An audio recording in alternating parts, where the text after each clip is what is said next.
And our eardrums are getting that much more blown out as we keep hearing the VEDs. A couple of quick people to thank here. Thomas Reese, thank you for becoming a PadRat member.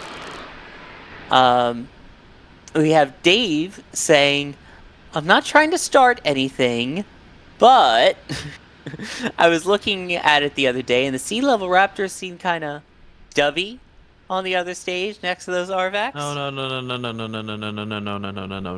No. We are not doing that. Our raptor sea levels are not stubby. We are not doing this. No. We are not bringing in Max way of thinking about this in here. They're just sea level raptors. Yeah, Come yeah. on. No stubby raptors. They don't exist. No.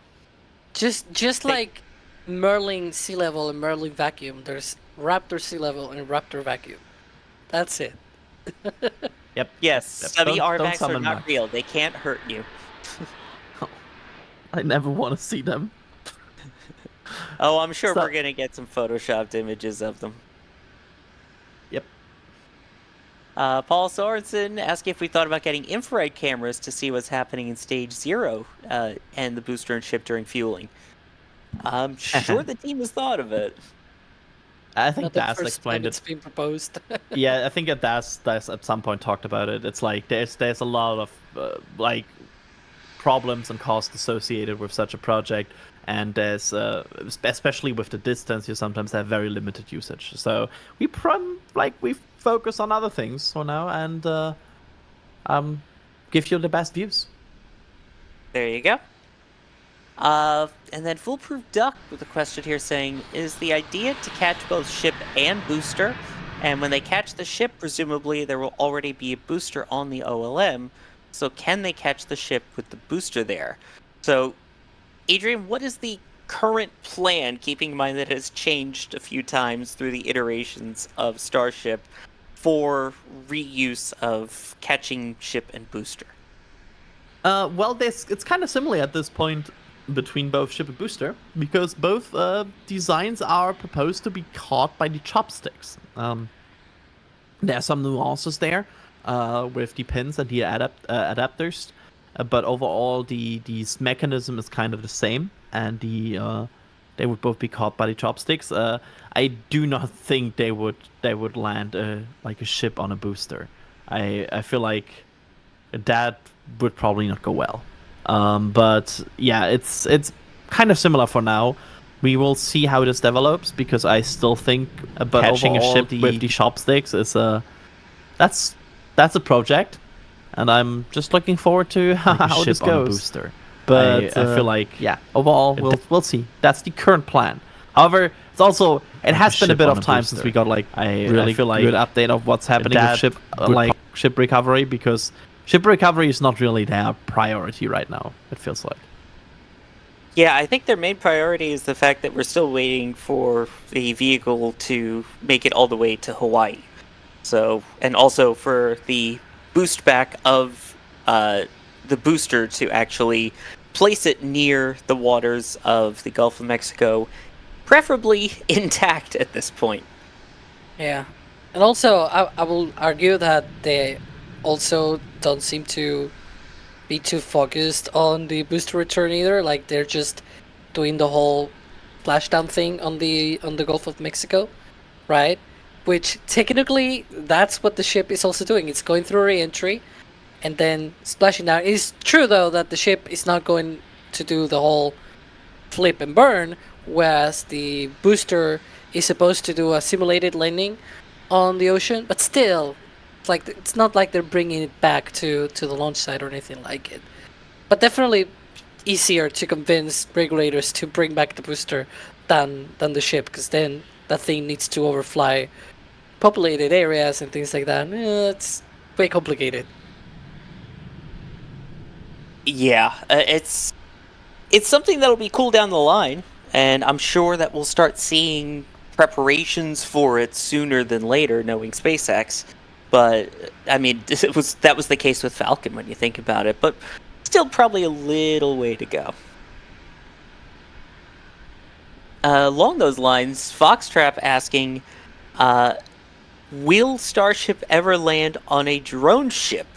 Or is the plan just only on land? Alex, could you imagine a Starship on a drone ship? That would be very, very interesting, but I don't think they will ever do that. I think they will land on marine platforms or something like it, but I don't see that on an actual like Falcon 9 style drone ships, if you know what I mean, right? I do think Right. that in the future we'll see marine platforms for launch, landing, all that, but not the current drone ships. Yeah, I think when we get to Crispy's favorite point to point, that might be something, but like you were saying, the platform's out pre-built in the water as opposed to barges that would have to then come back. Could you imagine that coming into Port Canaveral, a fleet cam just trying to capture a giant starship rolling into port? The imagery to me is just hysterical. I love the idea. Like I love that we are in a future, or like in a, well, it's not a future, it's a present right now, where we can speculate about the future like that, and we are where we are. Like we can just think about, yeah, maybe they will have a 60-70 meter tall booster that is brought in by a barge. Like that's a cool thing to speculate about. I like it.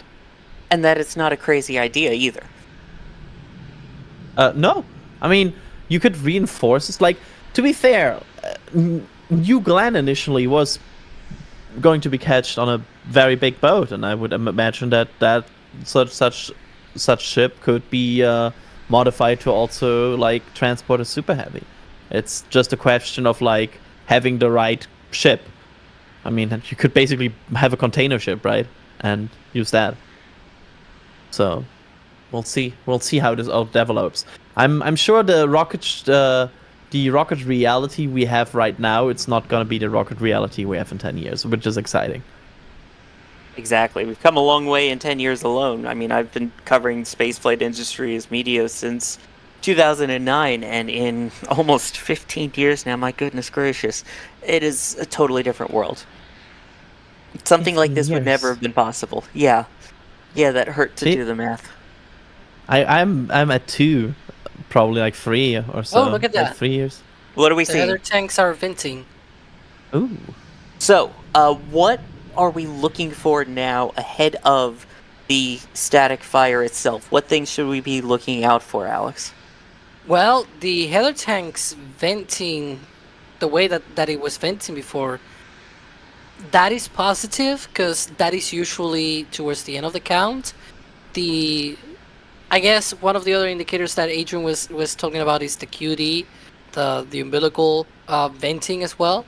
We saw that a few minutes before of the last test of Ship 28. So we're approaching the last few minutes here of the test count, I guess. It's not a launch for those asking. It's not a launch. Yeah, if something launches today, something has gone very wrong. Yeah. That's the situation. But yeah, overall, we are also still looking at the bottom of the pad because there might be some water Deluge. suppression system. Yeah, some deluge going on. So that's a good thing about a static fire. We will probably get a better indicator about this than we get about a spin prime, because there will be Actually- water. Actually, for the last spin prime, there was water too. I saw it. Like I think I was actually answering a question, and I saw the water, and I shut up. Oh, we And I saw have. the- И всем привет, с вами снова Spacex, вы попали на мою прямую трансляцию, и сейчас мы смотрим прямую трансляцию прожига прототипа Starship Ship 28. Да. До прожига, как они говорят, остается еще всего лишь пару минут, может даже 5 минут.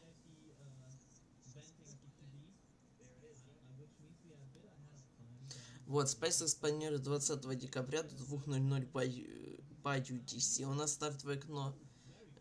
Провести огневой тест прототипа Starship Ship 28. Ship 28 в паре с Booster 10 будет использоваться для третьего интегрированного полета из системы Starship, который может состояться не ранее 8 января 2024. Но, скорее всего, он состоится не раньше февраля. Я же ставлю на конец февраля.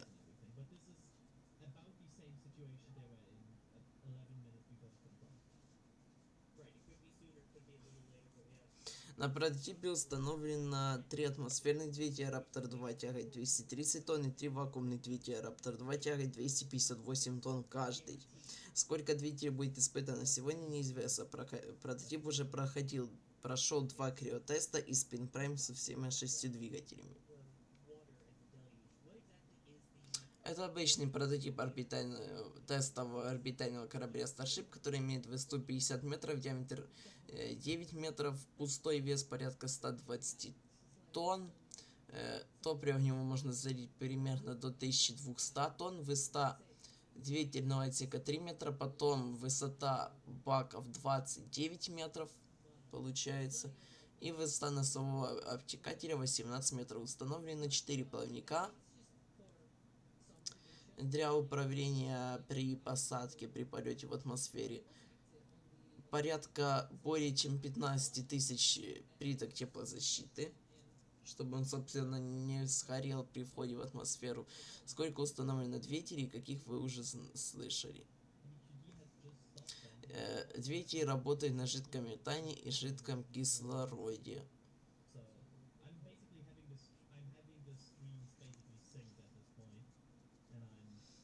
Да.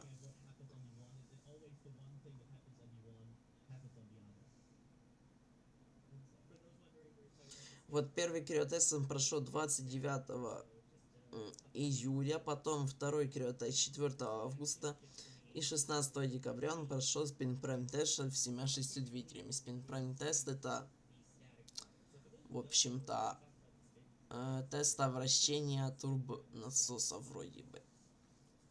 То есть они просто пропускают топливо через двигатель, но они его не поджигают. Это же будет уже полноценный прожиг. Я думаю, что буду прожигать сразу все 6 двигателей, поскольку на прототипе Ship 25 они сразу прожгли все 6 двигателей, да? Также сейчас посмотрим. Так, говорят, что была сирена. Это значит, что уже точно менее 10 минут.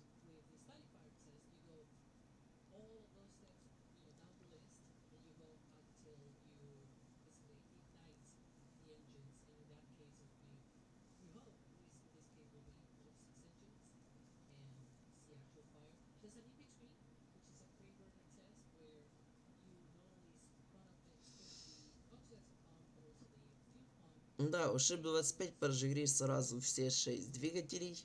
У него был всего лишь один прожиг.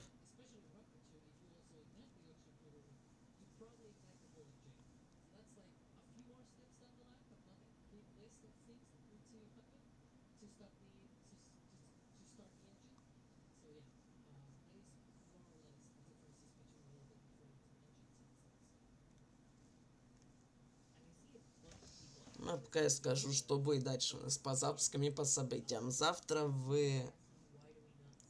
2:05 по UTC будет отстыковка корабля Crew Dragon. Ой, Cargo Dragon миссии CRS 29 от МКС наконец-то, который переносили кучу раз из-за плохой погоды в зоне приводнения. Потом завтра 22...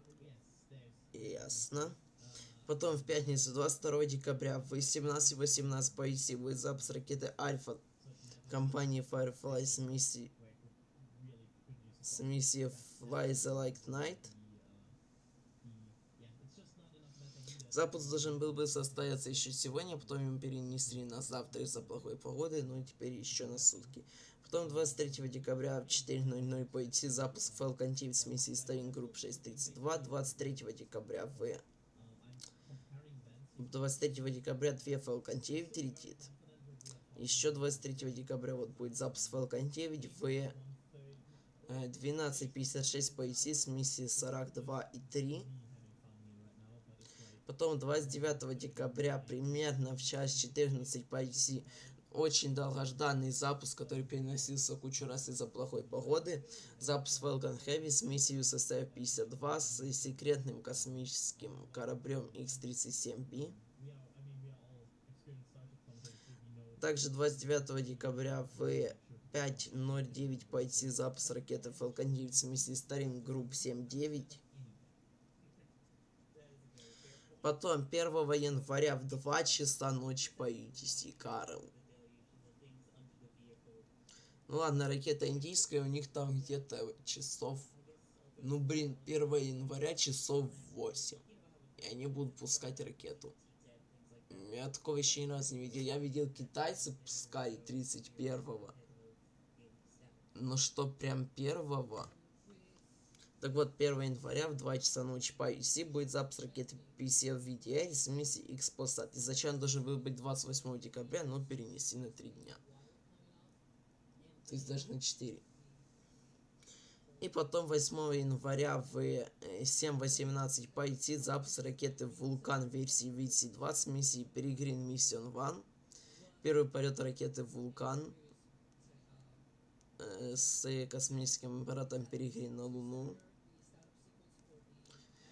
Запуск должен был бы состояться еще 24 декабря, но его перенесли из-за неготовности ракеты.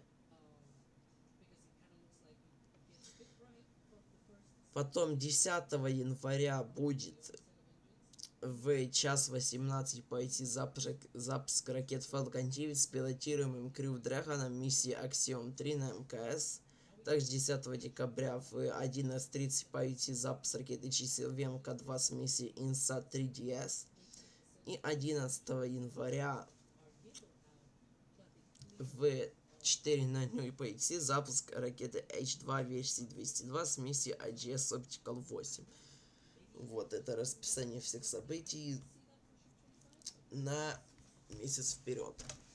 Там не на месяц, на 23 дня выходит. Ну где же этот прожиг? Говорят, что прожиг будет в 40 минут.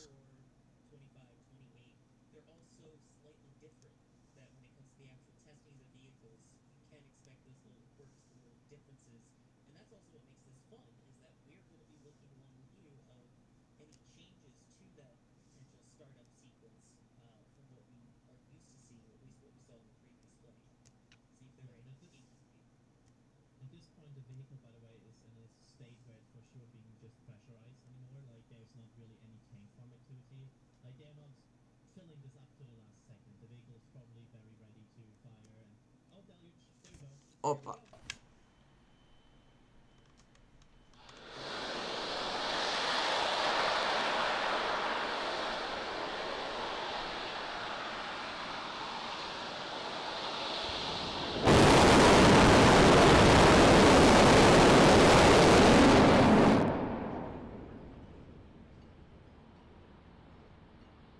Woohoo!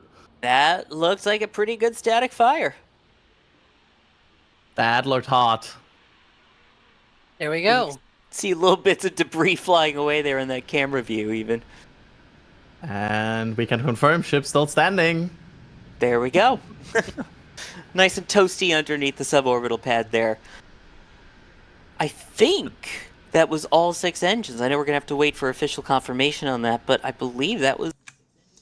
Так, что-то какая-то камера у них была очень интересная.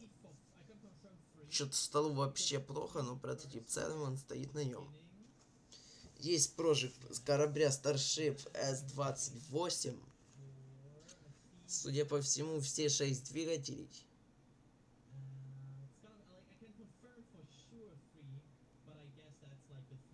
Ну, с кораблем все нормально.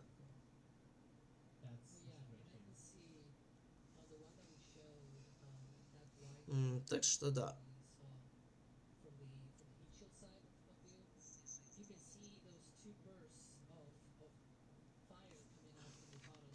One ignition and then the other ignition.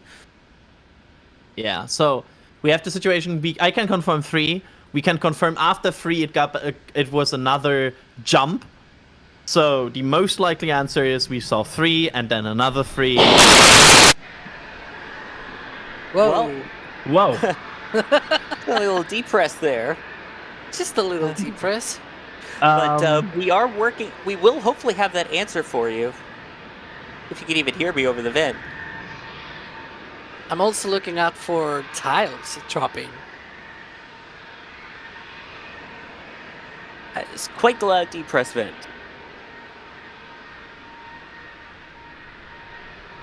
We'll let that pass a little bit.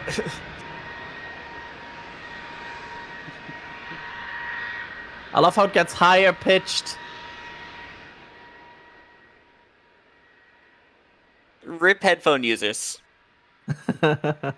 Like me. Yeah, so just to address that, yes, we were a bit off. Все, уже пошел депресс, то есть срыв топлива с прототипа.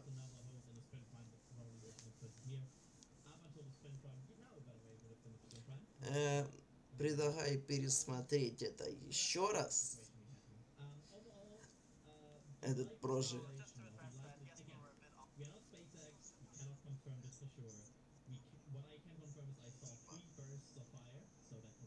Так.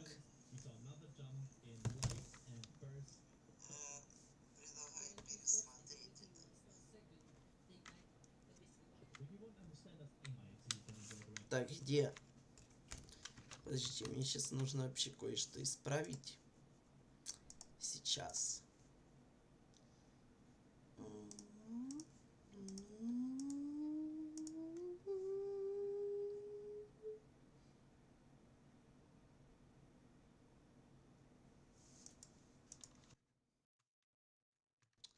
Сделать, я не знаю, вот так как-то.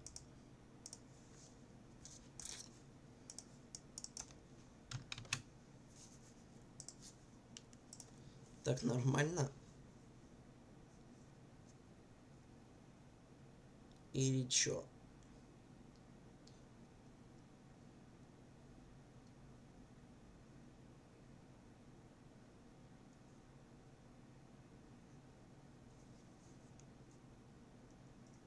Так нормально? Или чё? Не, ну так, конечно, получше так. Мы хотели пересмотреть.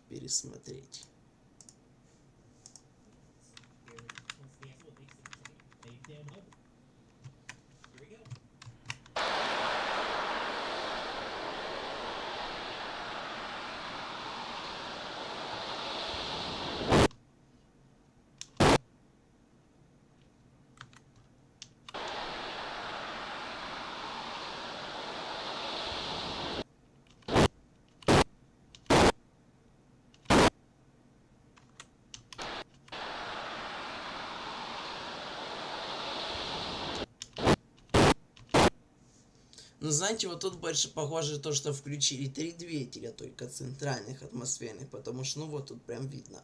Но, возможно, 3 вакуумных еще включили позже, и тут это уже не видно просто.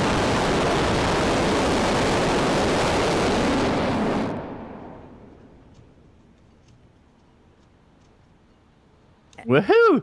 That looks like a pretty good static fire. That looked hot. There we go. See little bits of debris flying.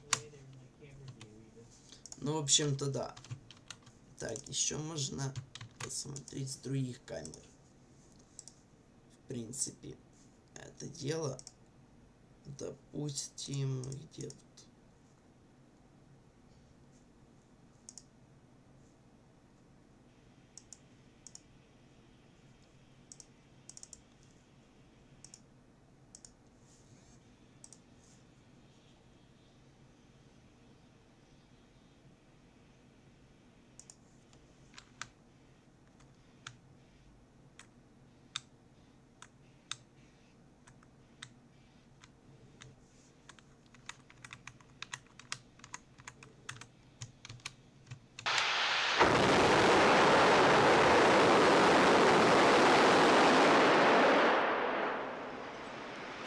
Вот как это выглядело с камеры Rover 2.0.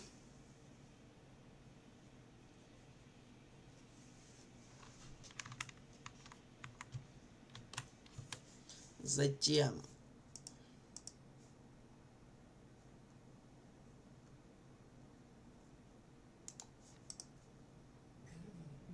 ясно.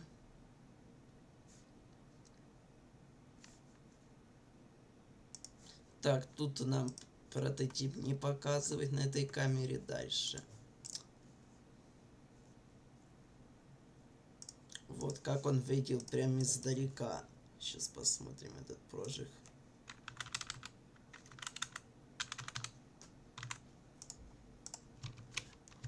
то, кстати, звука вроде как нет.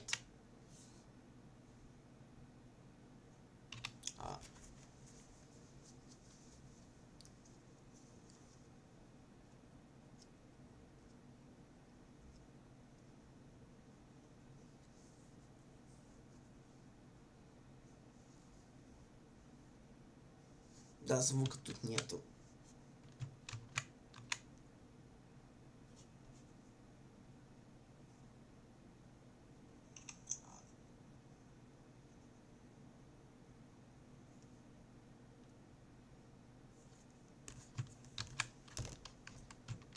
Едем дальше.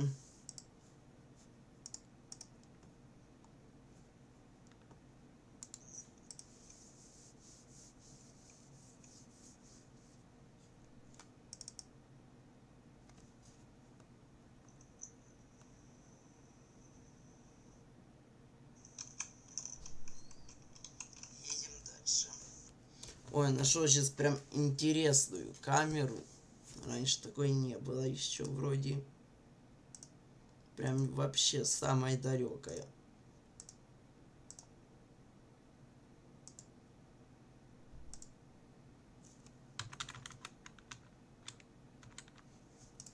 Вот. Мне кажется, звука явно не будет, а его и так тут нет.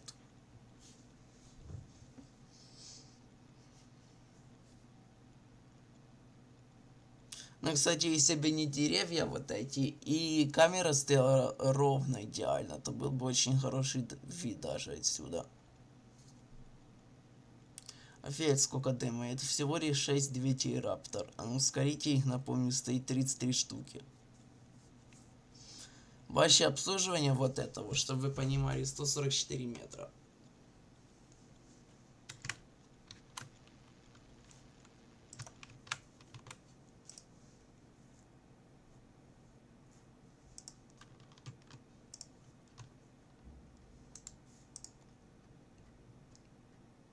На этой камере сборочная площадка. Здесь что?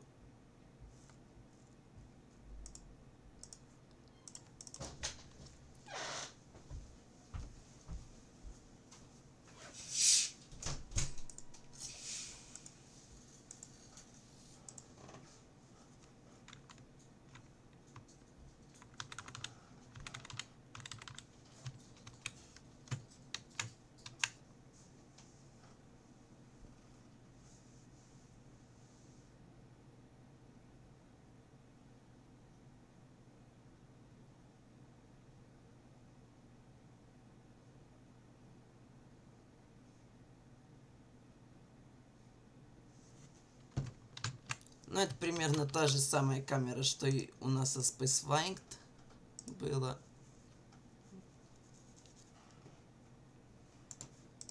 И вот это последнее. Тут у нас... Ага, раньше было 4К, теперь только 2К, ясно все.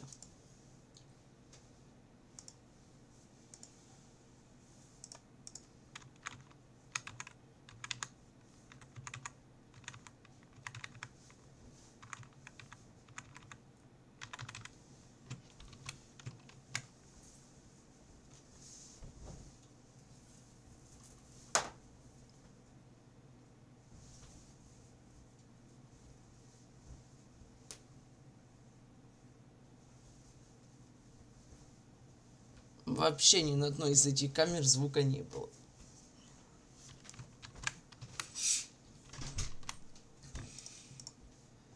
Так, это что тут? А, ну вот тут звук есть хотя бы.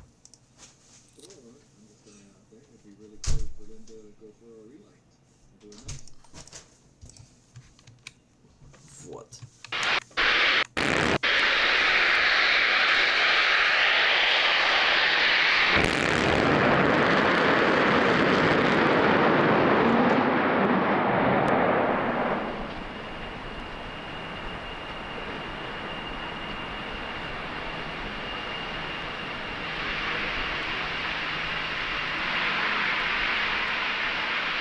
There we have it. Looks pretty sweet. Yes. Вот это, кстати, как по мне, самая красивая камера со всех была, поэтому да. Так, ну это все. Тут у нас какая? А, тут вообще этого стрима нету, ясно.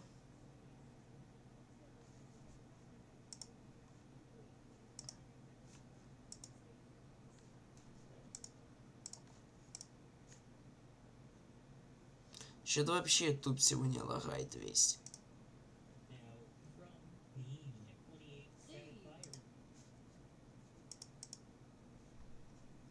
Так.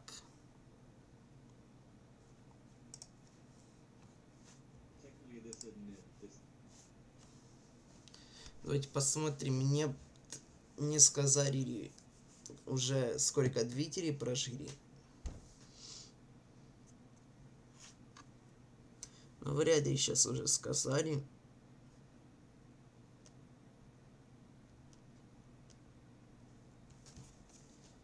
Так.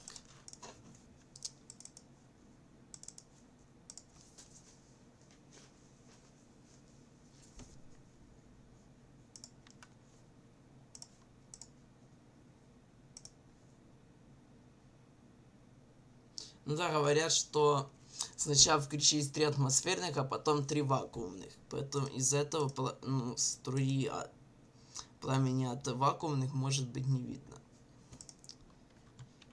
Вот, до прожига и после. Ну, тепловой щит, как всегда. Вот тут довольно сильно пострадал. Причем плитки падают уже как будто не целые, а какими-то кусками отрываются. Вот тут еще... А, тут было все и так.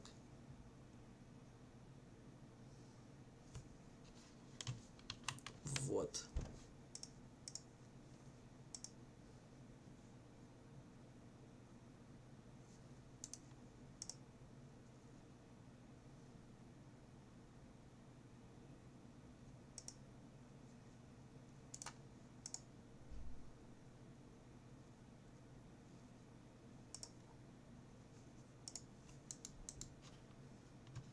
Во, вот это прям очень красиво выглядит.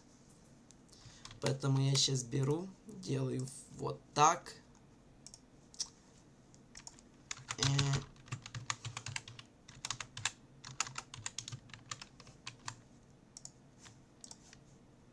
Это убираем отсюда. И берем вот так.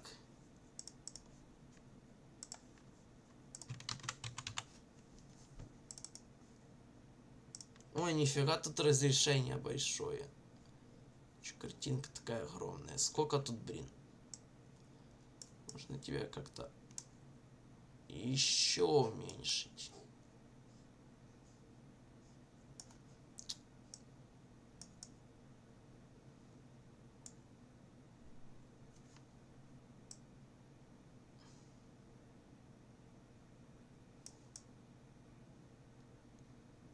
Ну, в целом можно сделать как-то...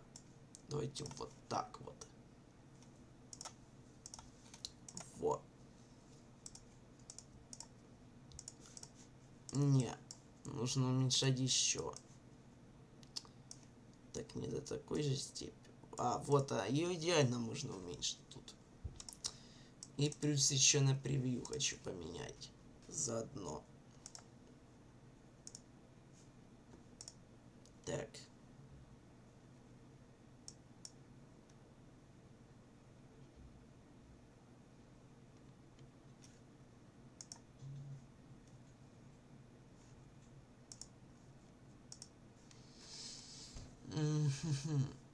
Отсюда мы это убираем и ставим сюда вот это.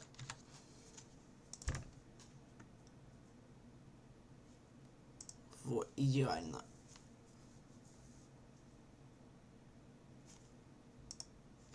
Но я буду заканчивать на этом свою прямую трансляцию. Скорее всего уже, да? Потому что, а что тут еще делать?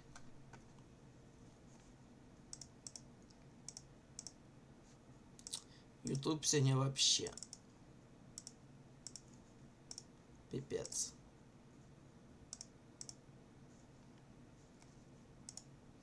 Ну, в общем-то, всем спасибо за просмотр и всем пока.